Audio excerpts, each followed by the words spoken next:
Okay, so let's pick up where I just left off. Just took a little bit of a break, rested my eyes. Let's play for like another 20 minutes or so, see what else we can kind of get in with this game. See what the haps is. The audio sounds almost okay. I'm gonna kind of like want to get the cutscenes a little bit louder, I think. But for the most part, it sounds pretty good. That makes me feel competent. Let me just like, bring up the speech just a smidge. See if that helps. Alright. Controls for this are super awkward, by the way. Watching the footage back a little bit, if y'all feel motion sickness from how I move my character, I am sorry. I just kind of look everywhere and hope for the best. Why are they not dying? There we go. It is what it is. That was fun, though. It's like satisfying to press upload a video to YouTube for me. Because I just don't do it much. I just do not do it much. Alright.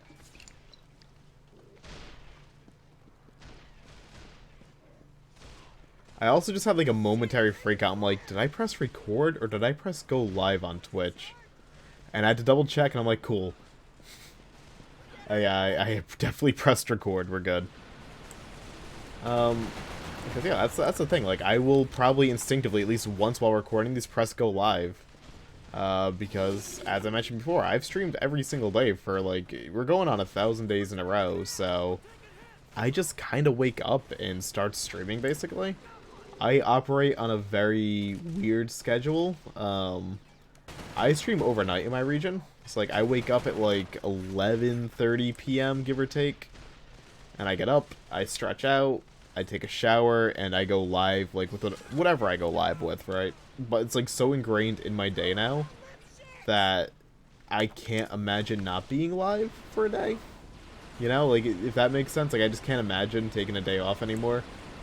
But the thing is, like, I have so much fun doing what I do that it's, like, a non-issue. It's not like I feel tortured doing, like, what I do.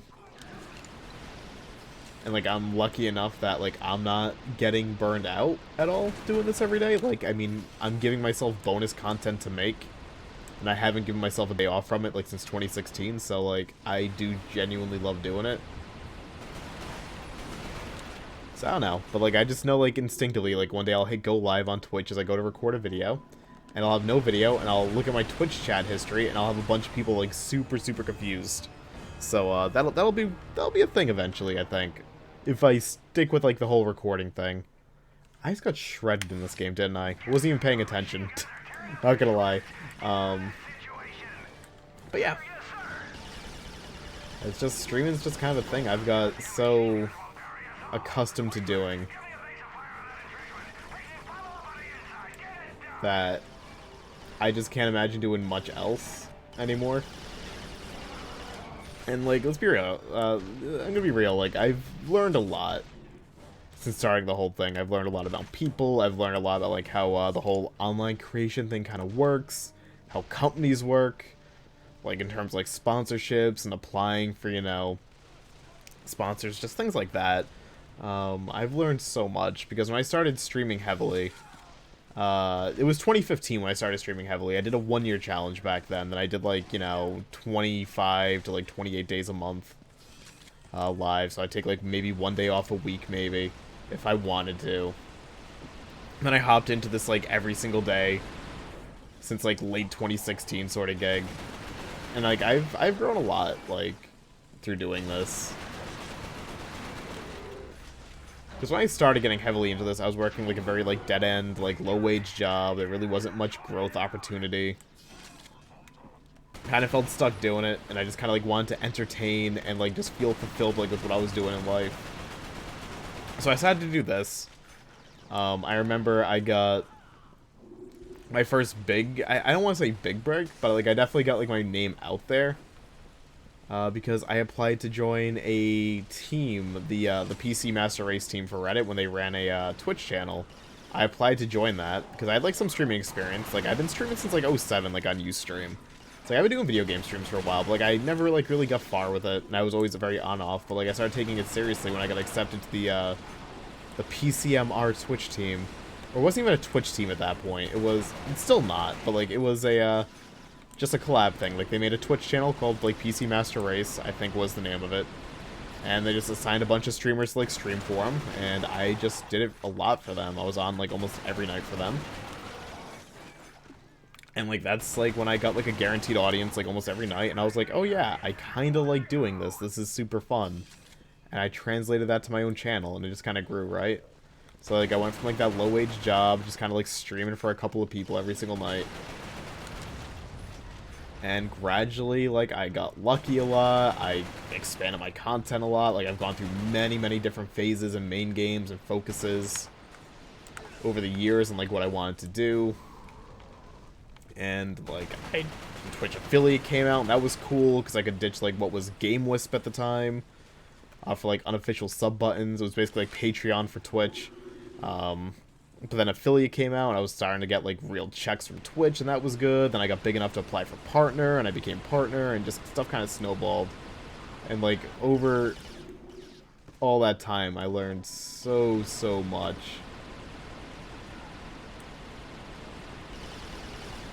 And it's just been, like, a fun thing. Been a very, very fun experience. And I just kind of, like, love talking about it, like, to, like, other streamers or other people. Maybe not so much YouTube, because, like, I don't have, like, much YouTube knowledge. I've done it for a long time. Like, on and off, but, like, I don't necessarily have YouTube knowledge. But, like, I just love discussing it, like, with other people that kind of do it and see, like, their experiences. It was a big motivation behind me making the team I made on Twitch. I keep forgetting that's the grenade button. I'm gonna keep doing that all game. I just, like, love hearing about, like, other people's experiences. I love talking about mine. I don't know if that, like, makes me, like, narcissistic or not, or gives you, like, an ego, but, like, I don't know. Like, I like talking about, like, experiences, you know? And, like, sharing the knowledge, like, I've learned, and, like, you know, everyone kind of learns off each other. Like, in basically any field, like, everyone learns, like, through, like, other people's experiences, basically. And I love, like, adding my experiences just, like, to the kind of discussions. It's fun. Yeah, it's just, streaming's a great thing for me. And wow, that melted me. And I just learned so much.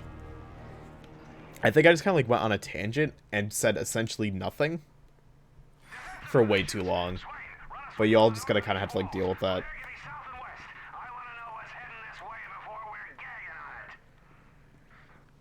Yeah, like, there's just, like, so many different people I love watching, and, like, so many ideas I get from content, like, I get through other people as I watch them, and, like, I just constantly, like, adapt, and I learn from, like, other people. And there are just so many people out there that, like, I genuinely, like, love watching, and, like, love learning about, like, how they approach things. It's great. And it's, like, definitely, like, not a thing for everybody. You know?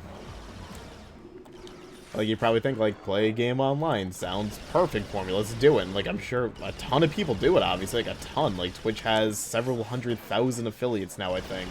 I think Twitch has, like, 250,000-ish affiliates or something. And, like, 60,000 partners, or 100K. I don't know, like, what the exact stats are. It's a lot. So it's not like it's a rare trade that, like, very few people do, but it's one of those things, like, either you love doing it, or, like, you just can't stand doing it, or you don't know, like, what to do with it. So, like, it's I don't know. Everyone's approach is different. And, like, the viewer and, like, creator aspect's so different, you know? It was kind of, like, fun, like, hearing input from, like, both sides of the coin, you know?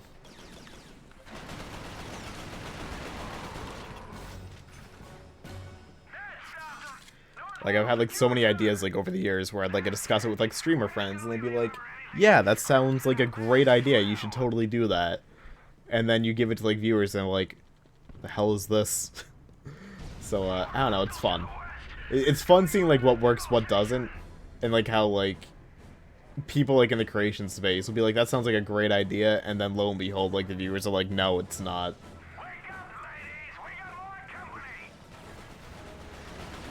Again, I don't know how I got on this tangent. You're gonna have to, like, deal with it. It's just segmented thoughts, you know? I fully acknowledge that this entire episode so far has been jumpy, segmented thoughts, but you know what? Screw it. You found like a notebook, like an RPG. It had like 2 pages torn out. You got the start of the lore, the end of the lore, and now you have to find the middle of the lore to finish the quest. I think basically the entire gist was like, I just love doing this. I can't imagine not doing it. I love making videos right now. It's super, super fun, even though it's only the second video I've made, like... oh no, I made a video like 2 months ago, I think, for like Pig Eats Ball for like 10 minutes. But like, just kind of like getting into the flow of doing this right now. It's fun. Like, it's kind of taking me back a bit. Like, I was literally just kind of sitting at my computer, you know, thinking about the stream, thinking about the things I want to do. And all of a sudden, you know, I was like, I want tomato soup. So I made tomato soup, I ate that, and I looked at my game shelf, I'm like, Resistance, I really want to play that. Let's, like, you know, make videos on that. And here I am, just kind of doing it.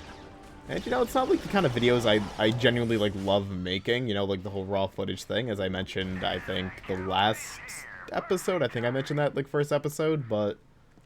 it's getting the job done for me, you know? It's fun. It's fun just to kind of like shoot the shit and play a game I normally would not be able to play on stream. Bring those tanks in here and scrape out a landing zone. Sir! Incoming!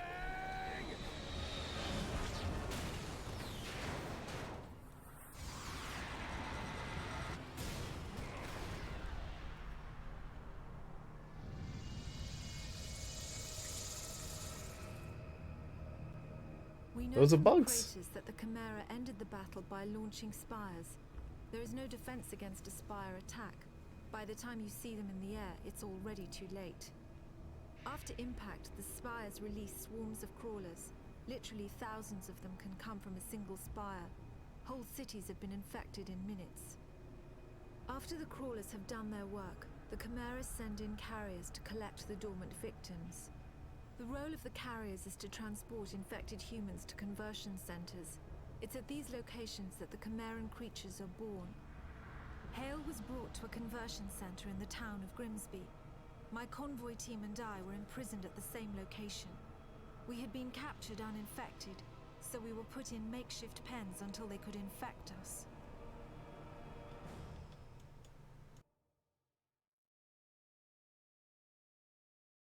Alright.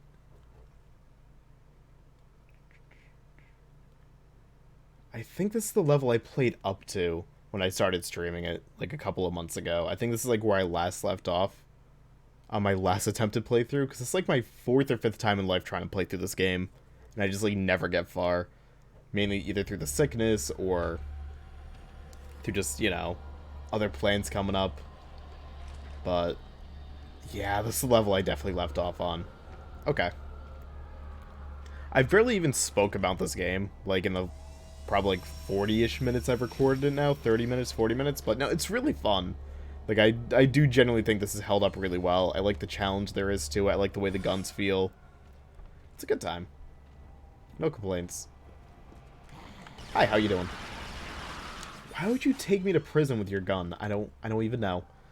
You know, this game is, just to talk about it for a second, like, it's very fun. I love the story of it. I love how it's kind of like a hybrid of like a World War II film, kind of mixed like with an with aliens. I love like the contrast between like your standard kind of like, you know, American military weapons and like the alien military. It's definitely like it's definitely a very, very brown game. Like, there's really not much color to it. But like, there is stuff there. Like, I think what they do have modeled looks very nice.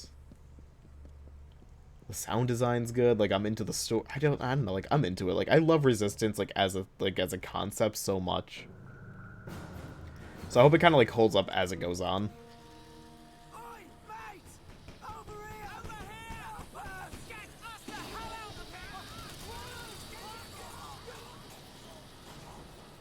Some people can't really do the bug horror though. I'm into it.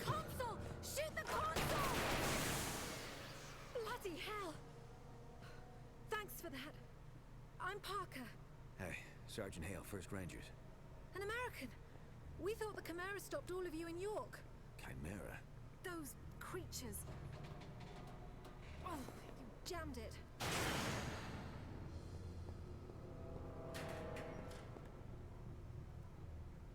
I'm sorry, Hale. Looks like you'll have to find your own way out. I'll be in touch. Frequency 77.6. It was strange enough that a lone American soldier was walking around a Chimeran conversion center, but it was his eyes that were most disturbing. They showed unmistakable Chimeran traits. It was subtle, but it was there. Whoever Nathan Hale was, he wasn't entirely human. Alright. So what was I talking about? This game being really good. Oh yeah, this game was good. When this game came out, though, I only did multiplayer, I think, for like a 20-30 minute long session, so I don't know if like the multi was good. I think people liked it, though. I just never got really around to playing it, because the time I got this game, I was very much like a Gears of War kid. Like, I love Gears of War. And back then, like, I was grinding out Gears of War 1. Hello, sir. Nice pose you got there. I was grinding out Gears of War 1 ranked, going for my seriously achievement and stuff when I really cared about achievements. Doing first down 19s, Warzone, Raven down all day, every day, after school, before school, when I should have been sleeping. It's like I was very heavily into that. So I never really got around to playing this game's multi, but if I remember correctly, I have the box next to me. Wasn't it like 40 people? Yeah, 40 people. I don't know if it was any good or not, but I kind of regret missing out on it. Although I gotta see if there's like maybe an excellent Kai community for it. I doubt it. I don't know if this game even had LAN play. Does it? Back of the box, tell me. Doesn't say, but who knows. But thankfully, because like stuff like Excellent Kai, like I was able to experience games I never got to experience before. Like I first played Warframe, not Warframe, wrong game. Warhawk. Like 2-3 months ago for the 2-3 months ago, like on X-Link with like a community that plays like every weekend, and I got my booty smacked in that game basically, but I got to play it for the first time and I kind of love it. And I want to play it again. Maybe I'll record. Oof, my desk just slammed into my or rather my chair just slammed into my desk. I can words. Maybe I should like record that sometime, because Warhawk was cool. It would just be video of me dying for like 2 hours, but so be it. I was really into that game. And I kind of want to play it again with the excellent community, assuming they're still going. I assume they are.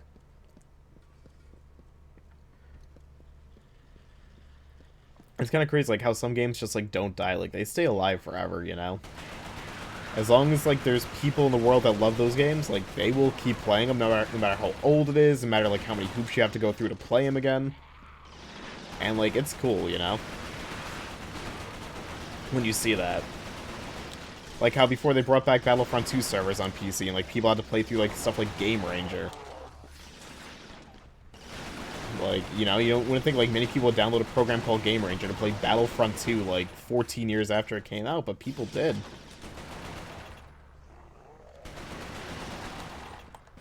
Like, when your game's good, people are going to just keep playing it or try and find ways to play it. But it's, like, always very unfortunate, like, when games, like, you like, just kind of die down, you know? Like, there's some games I would love to see, you know, come back to life by some mean again, you know? Section 8 Prejudice stands up there with them. Radical Heights is another one, which I mentioned, I think, last episode. Or this one, I forget. I would love to play Tom Clancy's Ghost Recon 2 for Xbox again. That was great, because I don't think... That one never came to PC. And, like, the PS2 GameCube version's not even close to being the same. But, like, the Xbox version was the best. We used to play it on Xbox Live, and we had, like, this, we played hide and seek in it. I created it with...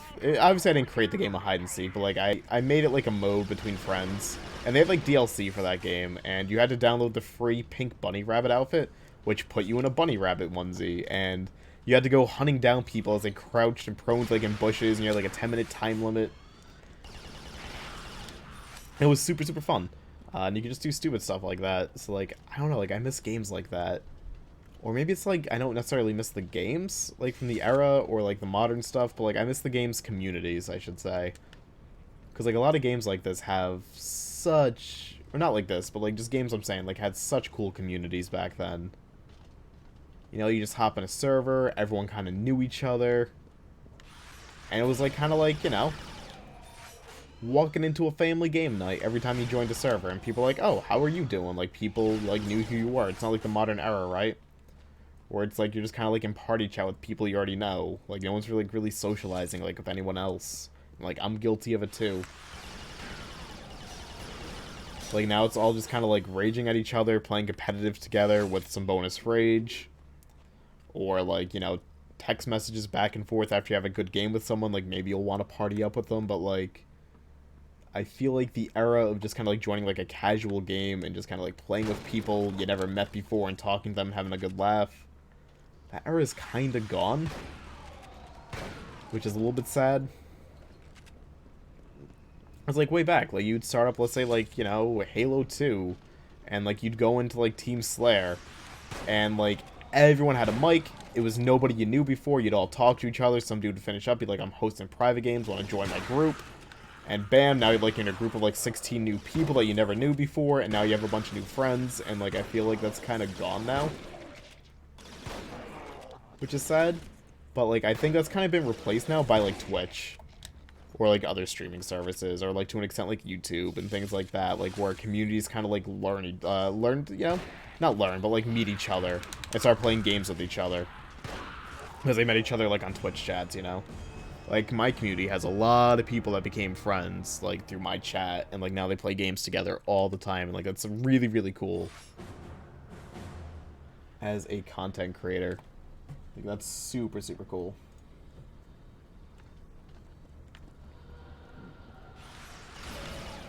But, like, the era of just, like, playing an online game and meeting people through that's just kind of done. But, like, maybe I'll make a comeback at some point. Like, remember, like, when party chats, like, were starting to take over, like, Modern Warfare 2 on 360 tried shutting that down by, like, banning people from talking in certain playlists. But all that really happened was the playlists that allowed party chats became the most popular. Like, everyone played Ground War because of it.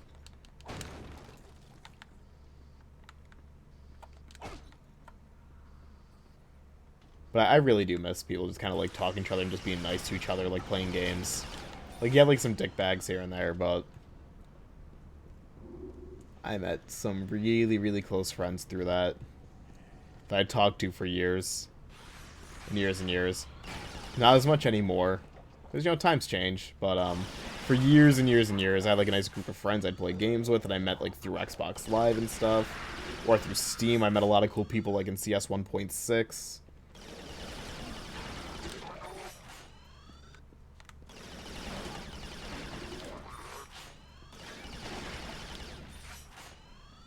Like, I guess I should, like, I've met, like, some other people, like, through playing games. Like, I have, like, Dead by Daylight, like, I've met some cool people just playing the game, like, every night and whatnot. And, like, you can still do it, like, on games that have, like, server browsers, and, like, you just kind of, like, join the same server every night. Like, I did it, like, in a Gary's Mod server a few years ago, when I was, like, a big Gary's Mod prop hunt streamer.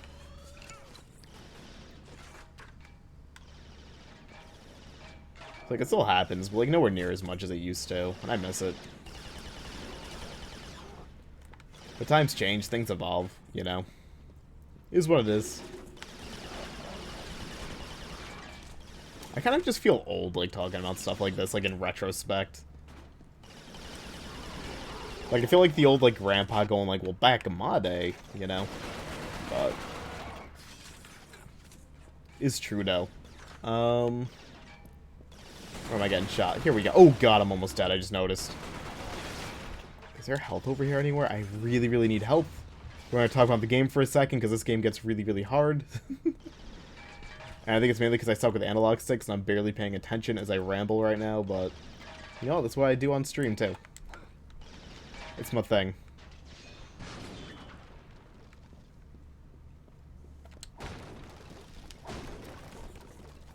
If I can, like, backtrack and get more health. I wonder. After this level, I'm gonna call it, too, on this recording. Because I'm starting to feel a little bit woozy again. A little bit. It's like 2 levels and I'm done. It's like 20 minutes at a time is like my limit, I think, with this game. Maybe 30 on a good day.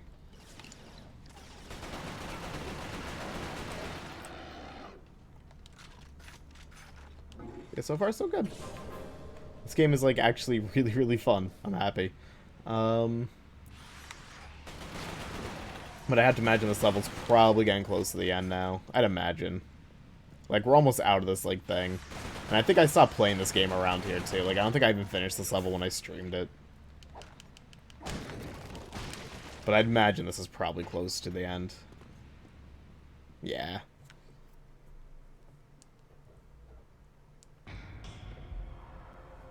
The conversion center was built on top of an old fish cannery. Networks of tubes transported the bodies from one stage of conversion to another. Once humans are infected by the Chimeran virus, they fall into a coma. The virus begins changing their bodies from the inside out, eventually turning them into one of the Chimeran creatures. The conversion centers simply speed up the process. Alright, cool. And now we got, like, some nice, like, conversion center, like, lore, and how I should be, like, an alien at this point. But, you know, this game's really cool. I'm hopefully gonna just keep going with the playthrough and just keep uploading maybe, like, an episode a day, or try to. But that's gonna do it for this one. And I'm sure I'll, like, record another episode at some point. Hopefully the audio's still good. Hopefully this whole just kind of, like, podcast talk thing's working for you guys. I don't know if it is. But, I'm enjoying doing it, you know? It's like I'm just writing my own little journal, my own, like, little notebook of thoughts. Even if, like, those thoughts are super, super jumbled. It's good. But I'll catch you guys again for the next episode, whenever that may be. So y'all take care, and we'll regain control of Nathan Hale whenever we regain control of him for the conversion mission. Toodles, y'all.